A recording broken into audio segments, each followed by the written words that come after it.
Hello, good morning. I am Dr. Sonal Kolte, clinical dietitian, weight loss expert and homeopath. ये सब आप जानते हैं, लेकिन आज हम जिन्हें जानने बुलाया है हमने हमारे क्लिनिक में, वो है जग विख्यात, जग प्रख्यात नेहा मुंजे जी, जिन्हें बहुत सारे लोग आप भी जानते हैं, लेकिन उनके पर्सनालिटी के कुछ पहलू जो है, जो आप नहीं जानते, इसलिए या वो सब चीजें आज हम जानेंगे नेहा जी से।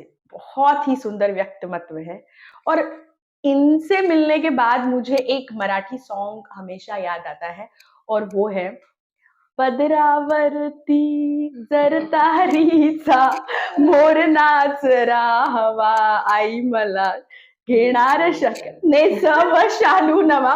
सो मीन्स बहुत अच्छा मोर या बहुत सुंदर नटखट कृष्ण कन्हैया या राधा के साथ रास लीला करने वाले कृष्ण जी अगर आपको यूनिक तरीके से अपने साड़ी पे लाने हैं, तो आपकी मम्मी को आप जरूर बोलिए कि मम्मी मुझे ना नेहा जी वाली साड़ी पहननी है, और नेहा जी बहुत ही सुंदर कलर कॉम्बिनेशन के साथ आपको वो पेश करेगी। तो सबसे पहला क्वेश्चन मैं उनको पूछना चाहती हूँ, मैम आपको सर ने पैसे देना बंद कर दिया था एट द एज ऑफ 40, इसलिए यू स्टार्टेड दिस कि बोला था कि बस हो गया, तुम्हारे खर्चे में अभी नहीं उठा पा रहा हूँ, अपना खुद का स्टार्ट करो कुछ तो भी। इस तरह से कुछ था?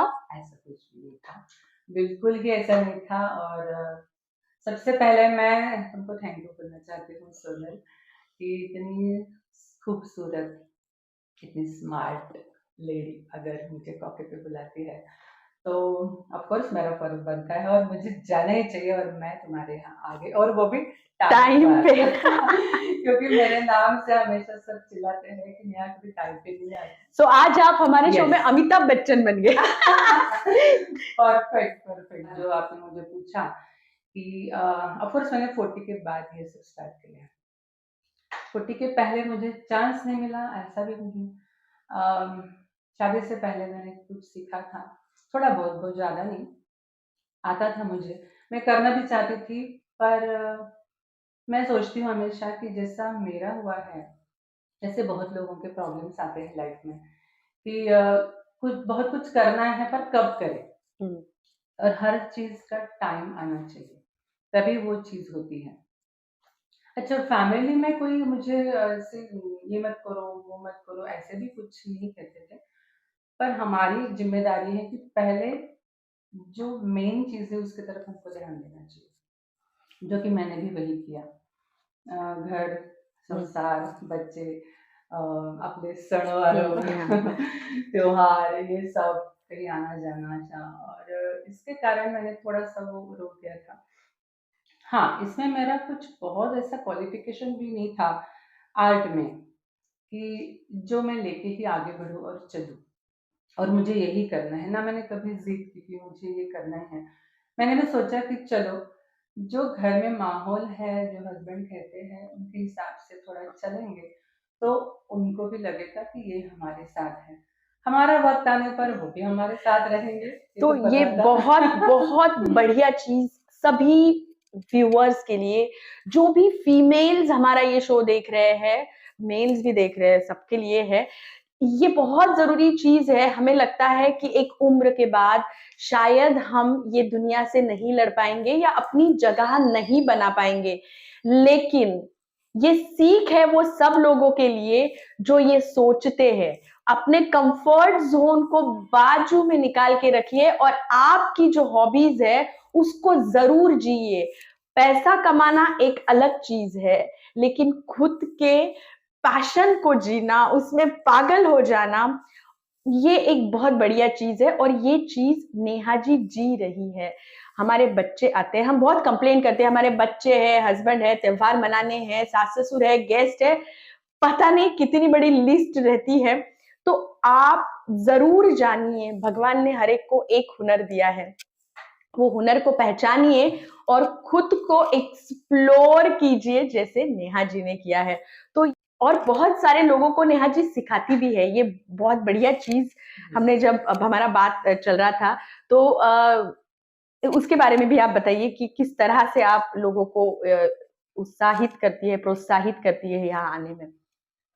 ड्राइंग एक ये चीज ऐसी, ये कला ऐसी है कि सब में रहती है, सबको थोड़ा बहुत आता ही है। मेरे एज के और अभी तो नए जो स्टूडेंट्स हैं, लड़के लड़कियां बहुत ही स्मार्ट है, सभी को आता है। पर मैं अभी बात करूंगी मेरे एज में, जो 50 क्रॉस किया है, 40 क्रॉस किया है, उन लोगों के लिए, क्योंकि उनके हम जॉइंट फैमिली में रहते हैं, तो ऑफकोर्स फैमिली से, मम्मी से, आंटी से, कहीं ना कहीं से भी तो हम इंस्पायर होते हैं कि जो सुंदर दिखता है वो हम, हमारी इच्छा रहती है। और लेडीज लोगों का एक गुण है कि वो ऑलराउंडर ही रहती है, उनको सभी चीज आती है, वो, उनको सिर्फ वहां तक हमको पहुंचाना है। तो वो एडजस्ट करना और वो हासिल करना, वो सीखना, ये सारी चीजें महिलाओं में रहती ही है। जैसे मुझे भी वैसे ही था, कहीं रंगोली देखी अच्छी लगी तो उनके पास जाके वो सीखना, कहीं पेंटिंग देखा तो वो चीज हासिल करना। नेहा मैम, बहुत बार ये सवाल हम सब लोग जो आते हैं उनसे पूछते हैं कि बहुत स्पेसिफिक एजुकेशन लेना पड़ता है। जैसे कि आजकल के बच्चे भी बहुत, हम इंस्टाग्राम यूट्यूब पे देखते हैं कि बहुत अच्छा पेंटिंग कैनवास पे या पोर्ट्रेट पेंटिंग करते हैं। तो इसके लिए कुछ एजुकेशन लेना जरूरी रहता है क्या, और आपने क्या एजुकेशन लिया है? हाँ, सबसे पहले तो मैं ये बताऊंगी कि इसके लिए एजुकेशन लेना बहुत ज़रूरी है, बिल्कुल। क्योंकि एजुकेशन लेने के बाद अगर आप कुछ ये काम करते हो, तो वो सही तरीके से होता है। मेरी इच्छा थी, मेरा नहीं हुआ, जो भी कुछ कारण होगा, मेरा फैमिली में बचपन में जो भी है, एक तो वर्धा में ऐसे कॉलेजेस नहीं थे फाइन आर्ट्स के, इतना सारा माहौल भी नहीं था। अभी तो कुछ भी डिज़ाइन हम चूज़ करते तो फटाफट हमको मिल जाता है। देखते हैं, ढूँढते हैं तो मिल जाते हैं। तब ऐसा नहीं था, और इतना एटमॉस्फेयर भी नहीं था कि आर्ट को लेके हम आगे बढ़े कि चलो ठीक है, थोड़ा बहुत ड्राइंग आता है। सबसे मुझे बुरी चीज़ ये लगती है कि पढ़ाई में अच्छे नहीं हो, तो आर्ट की तरफ मुड़ो। वो बात बहुत ही गलत है।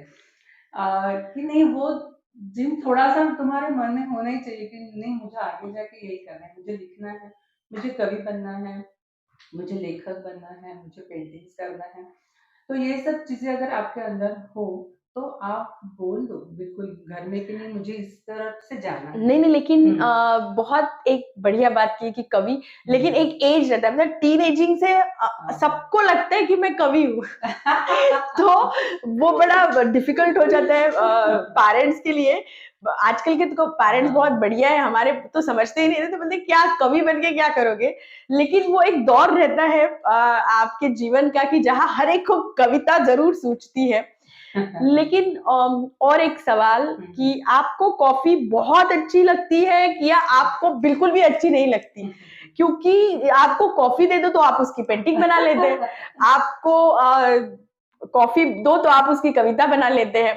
तो कॉफी पीना भी एक बड़ा मस्त एक्सपीरियंस होता है, तो इसीलिए ये सवाल मुझे लगा कि आपको पूछना चाहिए। मैं कॉफी पे आती हूँ।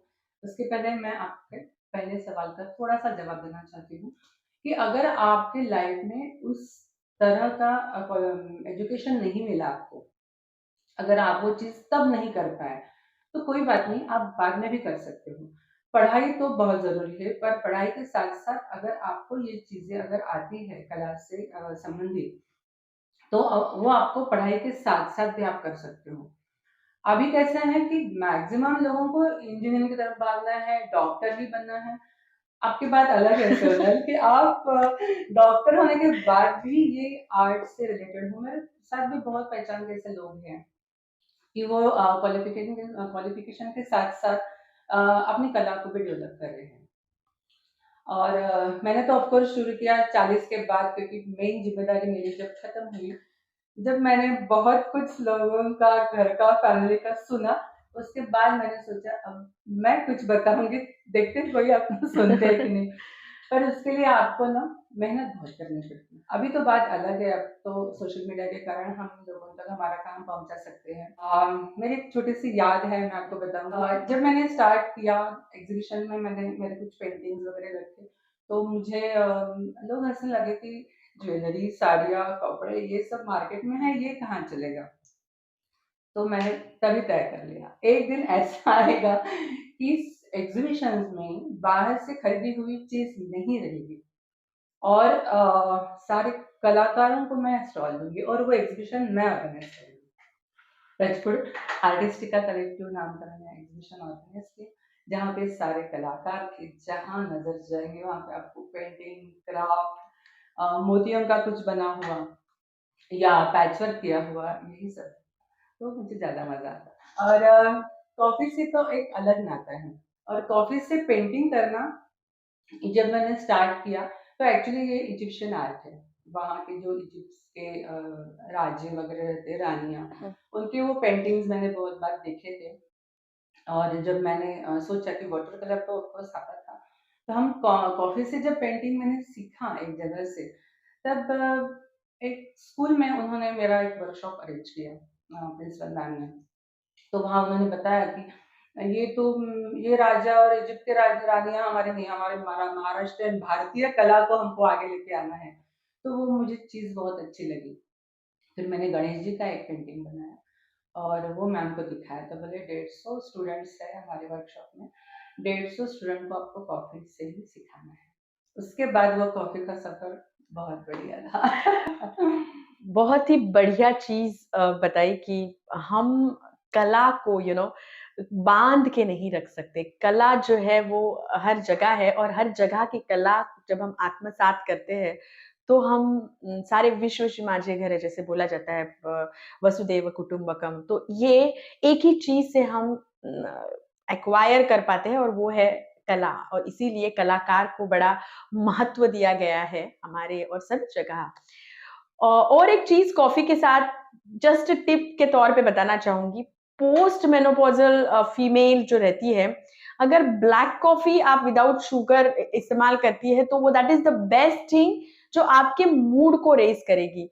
तो और एक इनके व्यक्तित्व का पहलू खोलना चाहूँगी, और वो है आप बहुत सारे बहुत बड़े-बड़े सम्मेलन, वही एक बहुत अच्छा वर्ड इसके लिए है, इसमें जाती है और ये अभिवाचन करती है। उसके बारे में कुछ बताइए, इसमें कैसे एंट्री कर ली पेंटिंग करते-करते, कविता सुनाते-सुनाते? हाँ, वो भी मैं बताती हूँ। अभिवाचन इसका कारण ये है कि ऑफ कोर्स मराठी में एमए किया है, तो थोड़ा-सा पढ़ना, लिखना, सुनना। सुनना इसलिए कि हमारे पेरेंट्स भी, मम्मी और पापा को ये सब चीज़ें अच्छी लगती थी। हर जगह पे हमको लेके जाते थे। अ, कहीं भी कुछ अच्छी चीज़ें सुनने को मिलती है तो हम सुनते थे, और पेपर पढ़ना ये सब अच्छा लगता था। बोलना अच्छा लगता है सबके साथ, इसके कारण वो धीरे-धीरे डेवलप हुआ। और कहीं किसी ने पूछा हमको कि आपको ये अगर आप करना चाहते हो। हाँ, एक बार ऐसा हुआ कि हम 8-10 फ्रेंड्स हैं, वहाँ पे एक हमारे फ्रेंड हैं, उन्होंने आके पूछा कि ऐसा-ऐसा प्रोग्राम है, तो कोई करना चाहता है क्या? तो सबने मना कर दिया, नहीं हमको ये नहीं जमेगा। तो मैंने बोल दिया झट से कि हाँ, मैं कर सकती हूँ। तब मुझे नहीं लगा था कि वो हो सकेगा, पर वो बहुत ही अच्छा हुआ। उसके बाद लोगों ने मुझे पूछा कि आप अगर ये करना चाहते हैं, एंकरिंग या अभिवाचन, तो मैंने हाँ बोल दिया, और वो फिर से आगे बढ़ गया काम। सिलसिला वहाँ से यस, यस, स्टार्ट यस। हो वही गया। मैं कहती हूँ ना कि हर चीज़, हर कला हमारे इसमें रहती है।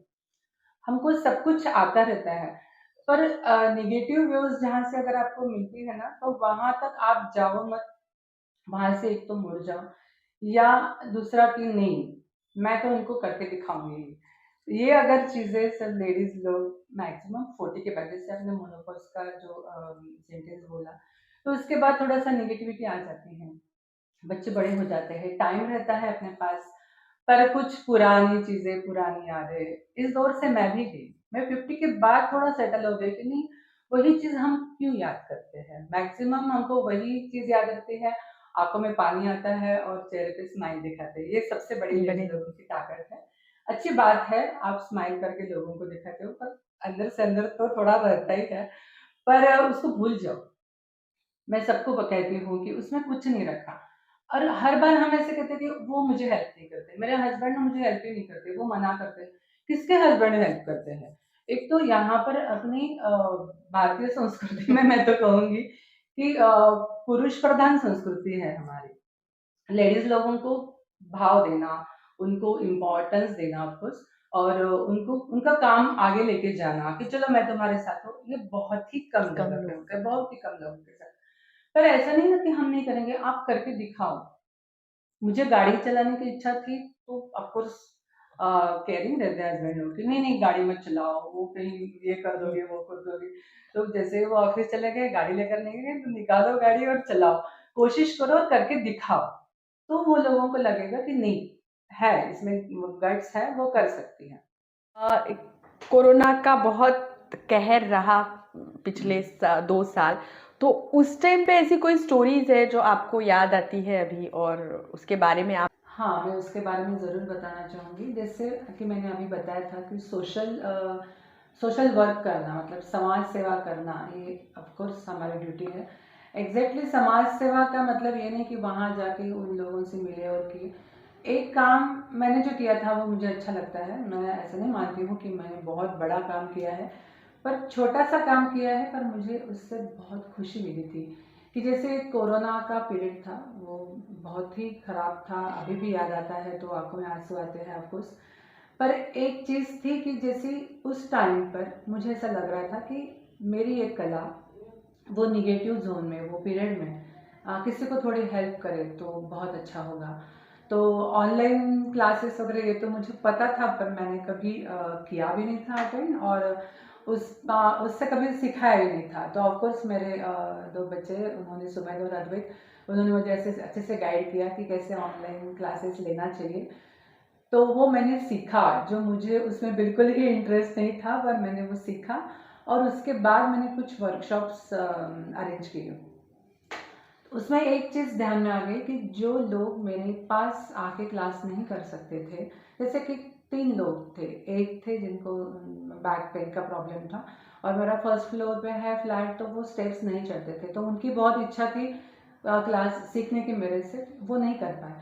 और 2 लोग ऐसे थे जिनके बच्चों का मुझे फ़ोन आया था कि मैम अगर आप कुछ ऑनलाइन क्लासेस लेते हो तो मेरी मम्मी को कैंसर है, और वो केमोथेरेपी उनकी चल रही है, बहुत चिड़चिड़ हो रही है, बहुत दर्द होता है, तो उसमें अगर आप कुछ हेल्प कर सकते हो तो प्लीज़ वो करिए। तो मुझे एक चीज़, एक सेकंड के लिए सोचा मैंने कि क्यों ना हम ये पीरियड में, ये ज़ोन में इन्हीं को थोड़ी हेल्प करें। तो मैंने जो सीखा या उस पीरियड में मेरे 20 या 22 वर्कशॉप्स हो गए, उसमें मैंने किसी से भी पैसे नहीं लिए, क्योंकि ये मैं अभिमान के साथ कहती हूँ, इसलिए कि मुझे वो खुशी मिल रही थी कि उन लोगों तक मेरा ये काम पहुँच रहा है, जा रहा है। और वो वर्कशॉप होने के बाद उनका मुझे फ़ोन, वो चाहते थे कि फ़ोन करें, पर उन्होंने एक मैसेज किया कि अगर हम फ़ोन पे बात करेंगे तो हमारे आंखों में आंसू आएंगे, पर हमने जो सीखा उससे, तो उससे हमको एक नई ज़िंदगी मिली, एक खुशी मिली। और वो पीरियड जो था, बाहर जो हम सुनते थे, टीवी लगाते थे, तो वही पेशेंट्स और उतने प्रॉब्लम्स से, वो थोड़ा टाइम क्यों ना हो हम उससे दूर रहे, और हमको बहुत अच्छा लगा, हम खुश थे वो टाइम पे। तो ये चीज़ मैंने जो बताया आपको कि कुछ देने से आपकी भी खुशी बढ़ती है, तो वो खुशी मुझे तो मिली और मैं बहुत खुश हूँ। तो खुशियाँ मल्टीप्लिकेशन से बढ़ती है और दुख डिवीजन से कम होते हैं, ये चीज़ बिल्कुल याद रखिए। जो रिस्ट्रिक्शंस या जो नेगेटिव चीज़ें हमें मिलती है रास्ते में हमारे, और ये चीज़ हर एक के साथ होती है, हर एक की स्टोरी में ये चीज़ रहती है। लेकिन अगर मूवी में विलन ना हो, तो हीरो कैसे निखर के आएगा? तो हमारी आज की जो हीरोइन है, हीरो नहीं बोलेंगे हम, सो वो भी बहुत निखर के आई है, क्योंकि विलन जो है वो बहुत ज़बरदस्त थे। बहुत डिफ़िकल्ट रहता है कंफर्ट ज़ोन से बाहर आना, बहुत डिफ़िकल्ट रहता है जब हमको खुद से लड़ना है, परिस्थितियों से लड़ना है, इंसानों से लड़ना तो भी ठीक है। नेहा जी बहुत अच्छा गाती भी है, तो नेहा जी को मैं रिक्वेस्ट करूंगी कि 2 ही पंक्तियाँ सही गा के हमारे ये शो को 4 चाँद लगा दीजिए, क्योंकि चाँद वो है और उनके बाजू में जो चाँदनियाँ दिख रही है, वो उनके स्टूडेंट्स हैं, जिनको वो इंस्पायर कर रही है। तो ये बहुत बड़ा आसमान जो झगमगा उठा है इनकी व्यक्तित्व और व्यक्तिमत्व से, वो ज़रूर और झूमेगा जब ये गाएँगी। तो मैं रिक्वेस्ट करती हूँ, प्लीज़। मैंने इतने ऐसे गाना और तो इतना नहीं गाया है कहीं, पर मुझे अच्छा लगता है, पसंद है। उसके पहले मैं एक चीज़ बताऊँगी, मेरे स्टूडेंट्स जब बहुत आगे जाएँगे, बहुत काम करेंगे और बहुत सारे एग्ज़िबिशन्स उनके रहेंगे। वो एग्ज़िबिशन में वो मुझे बुलाएँगे कि मैम हमारा एक एग्ज़िबिशन हमने ऑर्गेनाइज़ किया है, आप वहाँ पे आइए। तो वो दिन मेरे लिए बहुत खुशी की बात होगी, मुझे बहुत अच्छा लगेगा कि जिन्होंने मेरे से कुछ सीखा है वो डब्बे में बंद करके मत रखो। कुछ करो और लोगों को बाँटो, खुशियाँ बाँटो, अपनी आर्ट बाँटो। वो दिन मेरे लिए बहुत ही अच्छा रहेगा और वो खुशी का दिन रहेगा मेरे लिए। एक विंसेंट फोगो करके है, बहुत बड़े लेखक हैं, उन्होंने एक लिखा है, I dream my painting and then I paint my dream. तो ऑफ कोर्स हमारा जो ये कला का जो प्रवास है, उसका ख्वाब देखो, सोते हुए ख्वाब मत देखो, जागो, ख्वाब देखो और ख्वाब में जो आप सोच रहे हो उसको करो और आगे बढ़ो, ऐसी मेरी इच्छा है। तो अभी आपके लिए 2 लाइनें, खयाम की जो पत्नी है जगजीत कौर जी, मुझे हमेशा उनके सभी गाने बहुत अच्छे लगते हैं। उनकी एक गज़ल है जो मुझे पसंद है और मैं सोनल जी के कारण मैं आपके सामने बस 2 लाइनें गुनगुनाऊँगी। तुम अपना रंजो-गम, अपनी परेशानी मुझे दे दो। तुम्हें गम की कसम, ये दुःख ये हैरानी मुझे दे दो। तुम अपना रंजो-गम।